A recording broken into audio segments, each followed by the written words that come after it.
UP की योगी सरकार ने सूबे के 1513 मदरसों पर ताला जड़ने के आदेश दे दिए हैं, जिससे कई मुस्लिम संगठन अब आग बबूला हो चुके हैं। योगी सरकार पर एक बार फिर से मुस्लिम विरोधी होने का, मुसलमानों को टारगेट करने का आरोप लग रहा है। लेकिन दिलचस्प बात यह है कि अब अवैध मदरसों के खिलाफ ये मौलाना ही सपोर्ट में खड़े हो गए हैं। योगी के फैसले को बिल्कुल सही बता रही हैं। मुस्लिम संगठनों का कहना है कि मदरसों को सरकारी नियमों का पालन करना चाहिए और गैर कानूनी मदरसों को बंद होना चाहिए। एक तरफ तो मदरसा संचालकों को नसीहत दी गई है कि सरकार की शिक्षा नीति के तहत ही मदरसे में पढ़ाई हो। मौलाना समझा रहे हैं कि मुस्लिम बच्चों के लिए अत्याधुनिक शिक्षा भी बहुत जरूरी है।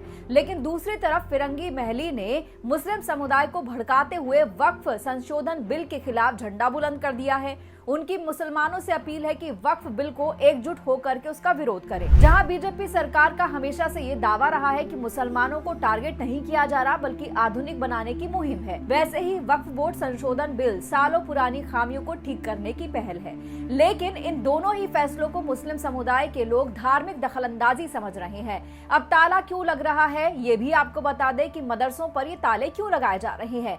जब आप सही दस्तावेज कहीं नहीं दिखाते हैं तो आपको दिक्कत होती है, आपके काम नहीं बन पाते हैं। आपसे सरकार कहती है कि अपने दस्तावेज ठीक लाओ तब आपके काम होंगे। ऐसे ही 1513 मदरसों के दस्तावेज पूरे नहीं थे। आपको याद होगा कि 2017 में योगी सरकार बनने के बाद मदरसा पोर्टल बनाया गया था, जिससे राज्यों में जो ये फर्जी मदरसे चल रहे हैं उन पर रोक लग सके। पोर्टल का नतीजा क्या हुआ कि बड़े पैमाने पर फर्जी मदरसे बंद हो गए। उनके खिलाफ एक्शन भी लिया गया। जिन्होंने दस्तावेज नहीं दिए थे उनको बंद कर दिया गया। 2017 के पहले उत्तर प्रदेश में 22,000 से ज्यादा मान्यता प्राप्त ये मदरसे थे, जो पोर्टल बनने के बाद सिर्फ 16,500 रह गए।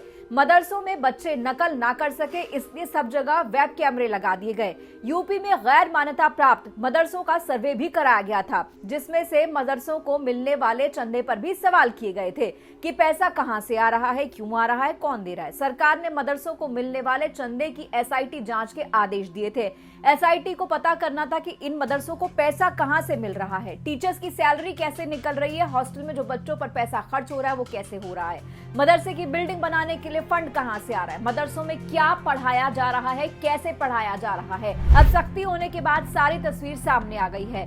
फर्जी मदरसे बंद हो गए हैं और सरकार के पैसे लेकर भी जो पढ़ा नहीं रहे थे, कुछ और ही कर रहे थे, सरकार की गाइडलाइन के हिसाब से उन्हें चला नहीं पा रहे थे, उन्होंने खुद ही कहा कि हमारी मान्यता रद्द कर दी जाए। तो ये बड़ा एक्शन लेते हुए कईयों ने अपने फर्जी मदरसे जिनके डॉक्यूमेंट्स पूरे नहीं थे उनको वापस जो है बंद कर दिया, और कईयों को जो मान्यता मिली हुई थी लेकिन वो सरकार के पैसे लेने के बावजूद उन्हें नहीं चला रहे थे ढंग से, जो गाइडलाइन सरकार ने तय की है उनके मानकों के हिसाब से इन मदरसों को नहीं चलाया गया था, तो उनकी मान्यता जो है उन्होंने अब रद्द करने की अर्जी दे दी है। तो एक बड़ी मुहिम चलाई गई थी 2017 में और वो रंग ला रही है। फर्जी मदरसे बंद हो रहे हैं। इस वीडियो में इतना ही। खबर पर जो भी आपकी राय हो कमेंट बॉक्स में जरूर कहिएगा। नमस्कार।